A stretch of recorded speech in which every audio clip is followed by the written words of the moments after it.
Hello बच्चों, आज हम करने वाले हैं क्लास 8 पूर्वी बुक का चैप्टर नंबर 14 जिसका नाम है मैग्नीफाइंग ग्लास। उसकी लेट अस डिस्कस वाली एक्सरसाइज। ठीक है, आप देख सकते हो स्क्रीन पे ये रही हमारे सामने एक्सरसाइज। हम इसको कंप्लीट करेंगे आज। पॉइंट की एक्सप्लेनेशन जो है वो मैंने ऑलरेडी अपलोड कर दिया, आप मेरे चैनल पे जाके देख सकते हो। तो चलिए स्टार्ट करते हैं आज की वीडियो। फर्स्ट क्वेश्चन हमारे पास है, complete the summary of the poem given below with suitable words from the poem. ठीक है, हमें पोएम में से ही कुछ वर्ड्स की हेल्प से इस पैराग्राफ को कंप्लीट करना है जो कि पोएम की समरी है। The poem describes the magic of seeing the world through a dash, through a magnifying glass. ठीक है, तो यहां पर हमारा फर्स्ट में आ जाएगा मैग्नीफाइंग ग्लास, जो कि हमारी पोएम का नेम भी है और इसी के अराउंड जो है हमारी पूरी पोएम है। It reveals how tiny things like moss and chalk. ठीक है, या फिर आप चॉक एंड मॉस ऐसे भी लिख सकते हैं। Can appear vast and complex, even a dash of water, even a drop of water can seem like a hive of bees। उसके बाद the poet is impressed eight how the spider spins it's web. ठीक है, कैसे वो अपना web जो है वो बनाता है। From its स्पिनरिट्स। ठीक है, स्पिनरिट्स वर्ड्स जो है वो यहां पर आ जाएगा। उसके बाद है the poem ends with the idea that through lenses the dash could seam with in reach, the moon could with seam with in reach. तो ये हमारा पहला क्वेश्चन जो है यहाँ पे कंप्लीट हो गया। उसके बाद हमारे पास सेकंड क्वेश्चन है, fill in the blanks by choosing the correct option. First one है, the main idea of the poem is the transformative power of.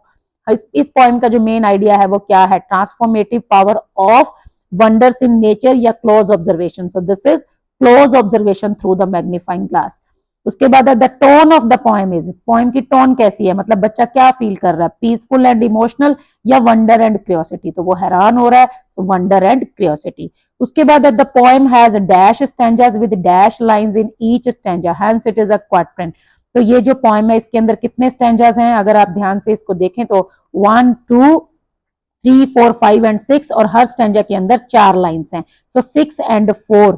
ठीक है, ये वाला ऑप्शन हमारा करेक्ट आंसर है, क्योंकि 4 एंड 6 नहीं है, 6 स्टैंजाज हैं और हर स्टैंजा 4 लाइंस का है, तो इसको हम कहते हैं क्वाड्रेंट। ठीक है, उसके बाद the rhyme scheme of the poem is, अब इस पोएम की हमें राइमिंग स्कीम बतानी है।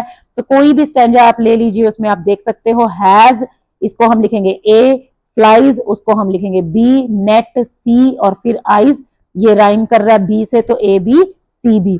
ऐसे ही आप ये देख सकते हो, वॉच ए, जेट्स बी, सिल्क सी और रेट्स फिर से बी। फर्स्ट स्टैंजा अगर आप देखेंगे, ग्रास ए, उसके बाद टॉक बी, शो सी और चॉक फिर से बी। तो राइमिंग स्कीम जो है वो इस पोएम की क्या है? It is A B C B. ठीक है, ए बी सी बी। उसके बाद हमारा थर्ड क्वेश्चन है जो कि पोएटिक डिवाइसेस से रिलेटेड है। Pick examples from the poem from the following poetic devices, simile, alliteration and metaphor. Simile, alliteration and metaphor हमें बताना है। सिमिली कहाँ होती है? जहां हम लाइक और एज वर्ड का जो है यूज होता है और किसी का कंपैरिजन किया जाता है। ठीक है, तो यहाँ पर अगर आप देख सकते हैं तो आपको ये मिलेगा यहाँ पे, a drop of water like hive of बीज। तो ये जो है ये है सिमिली। ठीक है, उसके बाद हमारे पास था एलिट्रेशन। एलिट्रेशन में क्या होता है? एलिट्रेशन में सेम साउंड रिपीट होती है, जैसे फॉरेस्ट फ्लावर्स। ठीक है, यहां पर एलिट्रेशन है। इसके अलावा अगर आप देखेंगे यहां पर wait and watch, woven web, ठीक है, इन सब में भी एलिट्रेशन है। और इसके अलावा अगर आप देखेंगे जहां पे भी आपको लाइक और एज वर्ड मिल जाए वहां पर सिमिली होगा। ठीक है, and with lenses like it, ऐसे करके। तो उसके बाद नेक्स्ट जो पोएटिक डिवाइस है वो है हमारे पास मेटाफर।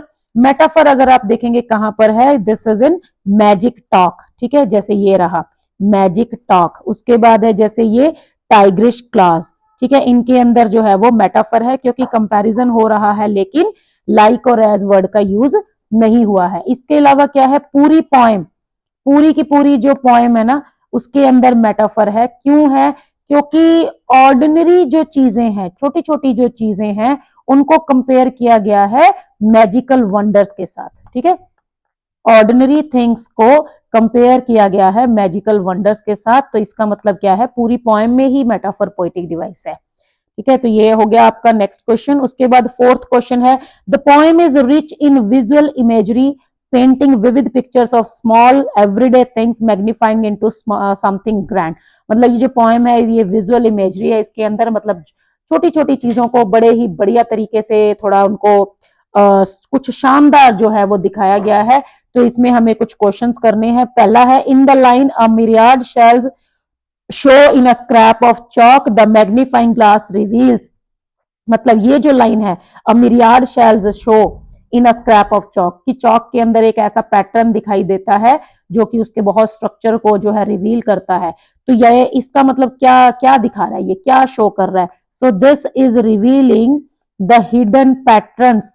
ठीक है, द हिडन पैटर्न्स मतलब उसके अंदर एक छुपा हुआ पैटर्न है जो हमें ऐसे आंखों से दिखाई नहीं देता, नेकेड आई से, हमें उसके लिए हेल्प लेनी पड़ती है एक मैग्नीफाइंग ग्लास की। So the hidden patterns of fossils, ठीक है, वो हमें जो है वो दिखाई देता है like structure in something as simple as chalk. ठीक है, like structure in something as simple, ठीक है, like structure in something, right. मतलब ऐसी किसी भी चीज के स्ट्रक्चर में हमें वो एक छुपा हुआ पैटर्न दिखाई देता है, और something as simple as a piece of chalk और एज चॉक। ठीक है, मतलब जैसे कि एक चौक जो है वो कितना सिंपल सी चीज है, हमने कभी सोचा भी नहीं होगा कि उसके अंदर भी कोई पैटर्न छुपा होगा, तो वो हमें मैग्नीफाइंग ग्लास से देखने पे दिखाई देता है। सेकंड है, in the line of forest flowers and trees the poet uses the imagery of nature to emphasise. मतलब कि वो यहाँ पे जब वो कहता है ना कि एक छोटा सा पैच ऑफ मॉस है, वो एक फॉरेस्ट की तरह दिखाई देता है, तो वो क्या एम्फसाइज कर रहा है यहाँ पर? कहता है कि how a tiny patch of moss, ठीक है, हाउ अ टाइनी, टाइनी मतलब छोटा सा, a tiny patch of moss can look like an entire forest. मतलब वो एक पूरे जंगल की तरह दिखाई दे सकता है, look like an entire forest, ठीक है, एक बहुत बड़े जंगल की तरह वो दिखाई देता है। उसके बाद नेक्स्ट है, complete the following sentences with the reason. हमें यहाँ पे रीजन बताना है। जैसे फर्स्ट क्वेश्चन है, the poet use exclamation marks in lines. उसने कुछ एक्सक्लेमेशन मार्क्स का यूज किया है। The tigerish class he has, ये जो साइन ऑफ एक्सक्लेमेशन यहाँ यूज किया है, विद ऑल दोज आईज यहाँ पे भी, एंड इन आफ्टरनून यहाँ पर भी, बिकॉज इट, अब यहाँ पे उसने जो साइन ऑफ एक्सक्लेमेशन है वो क्यों दिखाया गया है? Because it expresses his amazement and excitement, ठीक है, बिकॉज इट एक्सप्रेसेस, ये क्या एक्सप्रेस करता है? हिज अमेजमेंट, उसकी हैरानी को, जो वो अलग अलग चीजों को देख देख के हैरान हो रहा है, एंड एक्साइटमेंट, और बहुत एक्साइटेड भी हो रहा है ना, उसको और मन कर रहा है और भी चीजें देखे, ये देखे वो देखे, तो ये एक्साइटमेंट हो रही है उसको। In the phrase magic talk, magic talk के अंदर the poet uses personification to describe the magnifying glass because it. अब देखो वो जो है मतलब मैजिक टॉक यहाँ पे मेटाफर भी है और पर्सोनिफिकेशन भी है, क्योंकि वो मैजिक जो है वो बात कर रहा है, और बात करना that is an human activity, है ना। तो वो ये क्या शो करना चाहता है?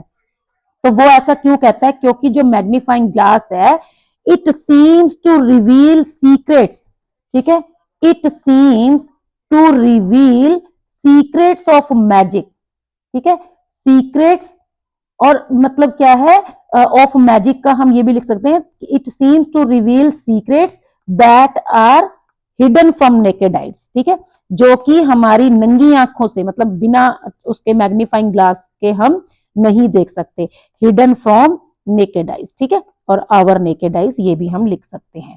तो मतलब ये ऐसे ऐसे सीक्रेट को हमें रिवील कर रहा है। वो कह रहा है ना कि मैं तुम्हें ऐसी ऐसी चीजें इससे दिखा सकता हूँ जो तुमने कभी देखी भी नहीं होंगी। तो वही चीज है, इसीलिए ऐसा लगता है कि ये जादुई बात हो रही है, एक जादू से वो हमें बहुत सारी चीजें जो है वो बता रहा है।